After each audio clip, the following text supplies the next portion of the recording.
Marijuana is considered an illegal drug in almost every country in the world, including the US. But 1 in 3 Americans have tried the drug, and 15 million have used it within the last month. Sensing the war against marijuana has failed, California is challenging the federal government on the issue. The state passed Prop 215, the Compassionate Use Act, allowing people to receive a doctor's recommendation for marijuana. Now, on November 2nd, Californians will decide whether to make it available to anyone over 21. Prop 19 asks voters to regulate cannabis like we do alcohol.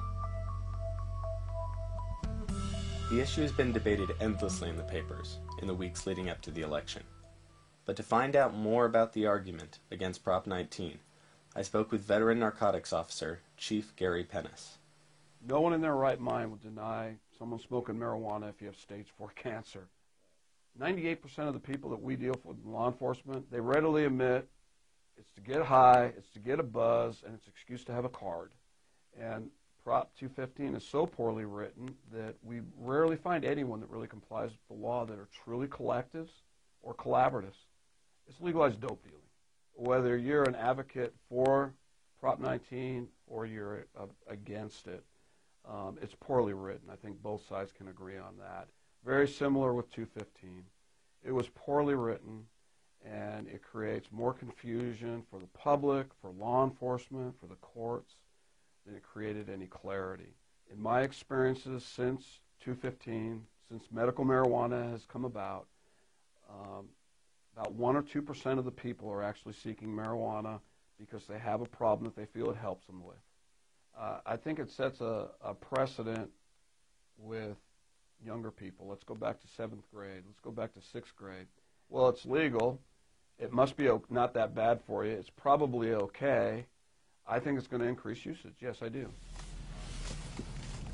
After talking with the chief, we met up with a local marijuana user and Moore Park College grad.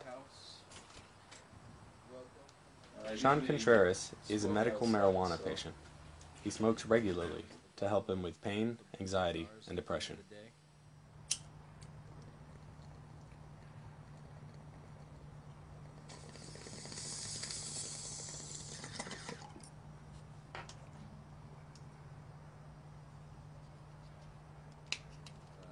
Every day I smoke probably about 3 or 4 bowls at a time. Then I'll wait 10 minutes and see what happens, see how good it is, and then go from there. Smoke more or less.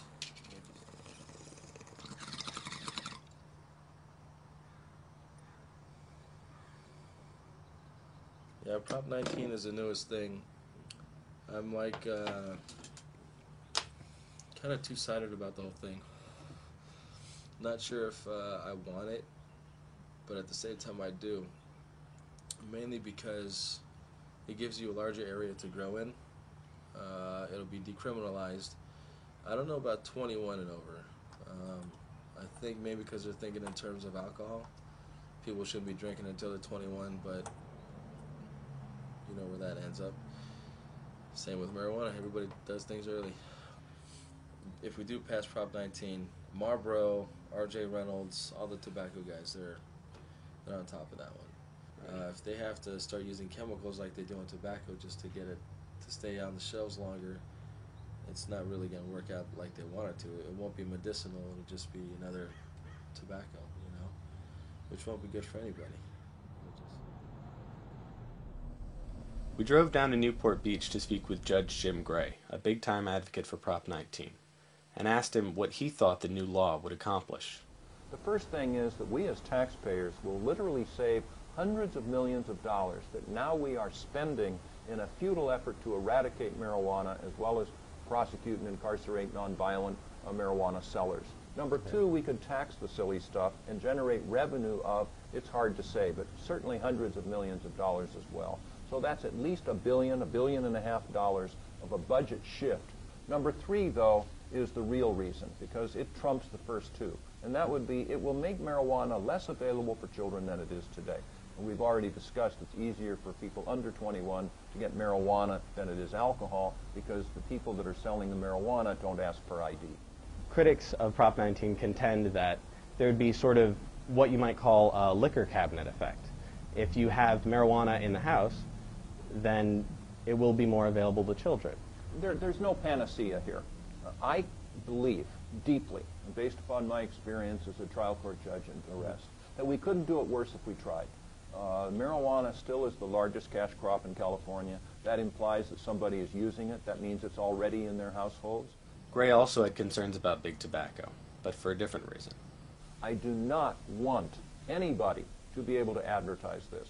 I do not want it to be glamorized. I do not want it to be on television or put up jingles. Come and buy Gray's Kick, heroin. You know, it's on special today. It's a good brand.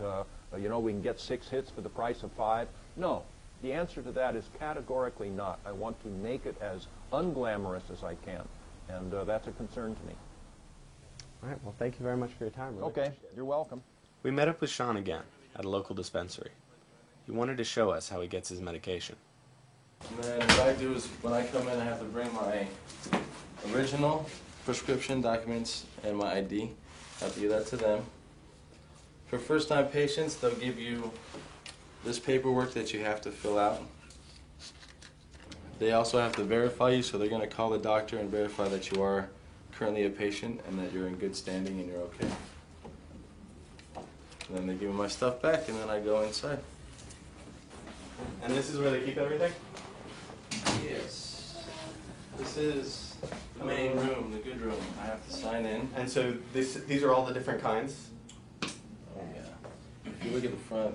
All the they- different kinds, we have them all labeled on what kind of strain it is. So how much is an ounce? I mean, what does an ounce look like? So that's Mama's OG, Mama's OG. Yeah, mine was OG. Mama's OG. That is really dense, too. Wow. It's got all these like crystals on it and everything. Yeah. Yeah, it's with 28 That's- grams. 28.5. 28, yeah. 28.5. So that's an ounce of marijuana. Right. Yeah. Okay.